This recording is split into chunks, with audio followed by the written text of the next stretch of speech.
po ninyo, this is not about Isko Moreno or Joel Chua. This is about the City of Manila and the people of City of Manila. Dapat po kami, ang local government at ang national government ay nagtutulungan para nag-iisip po ng mga makabuluhang proyekto. Eh wala po siyang ginawa kung hindi gibain ng gibain yung mga ginagawa po namin. Mga programa naman, ang makikinabang naman mga taong bayan. Kagaya po nung giniba niyang barangay hall. Ako po'y matagal na nananahimik. Pero alam po ninyo, umikot po kayo sa Maynila. 90% ng barangay hall nasa kalye. O ngayon, kung sinasabi po niya na ito po ay illegal, di dapat lahat po yan, gibain niya. Hindi yung pinipili lang niya yun sa akin at saka kay Congressman Valeriano. Pumunta po kayo sa Abad Santos, meron po diyang police station na nasa kalye rin. E di dapat gibain din po niya yun kung talagang seryoso siya. Eh kaso nangyayari sa kanya, selective. Pati po yung mga konsyal ko, pati yung mga barangay chairman ko, ginigipit po niya. Eh masyado po siyang bullying mayor. Bully ng mayor, sir. Tama, bullying mayor.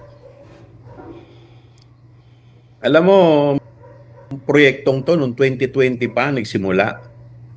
Kaya lang dahil sa kakulangan ng pondo, hindi ito na ituloy. Kaya nga tayo, minarapat natin na ituloy. Ito ay isang community center.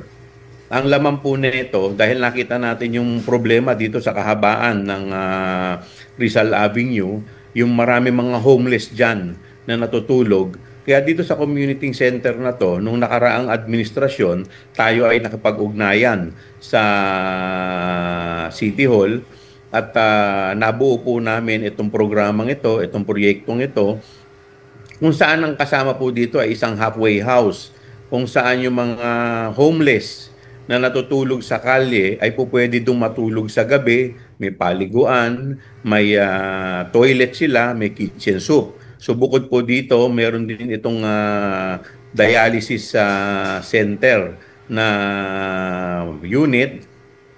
Meron din po itong para sa mga senior citizen, may daycare center, may naglagay rin po tayo dito ng permanent office ng district representative. So kahit na hindi na ako ang representative, eh meron na talagang district representative na opisina na nasa gitna o nasa sentro ng Santa Cruz. At meron din po dito mga recreational center. So, wala naman tayong nakikitang problema dito dahil ito ipinropose lamang natin. Yung pagkukuha po ng permit na yan ay trabaho po yan ng DPWH. 'Di ba? So, hindi ko nga po maintindihan dito kay Mayor Isko Moreno kung bakit congressman ng congressman. Wala nang sinabi, gusto lang magpasikat, gusto magkaroon ng laman ng content yung kanyang vlog, wala nang ginawa kung hindi magko-congressman. Samantala may pamura-mura pa, ginagaya pa yung dating pangulo. 'Di ba?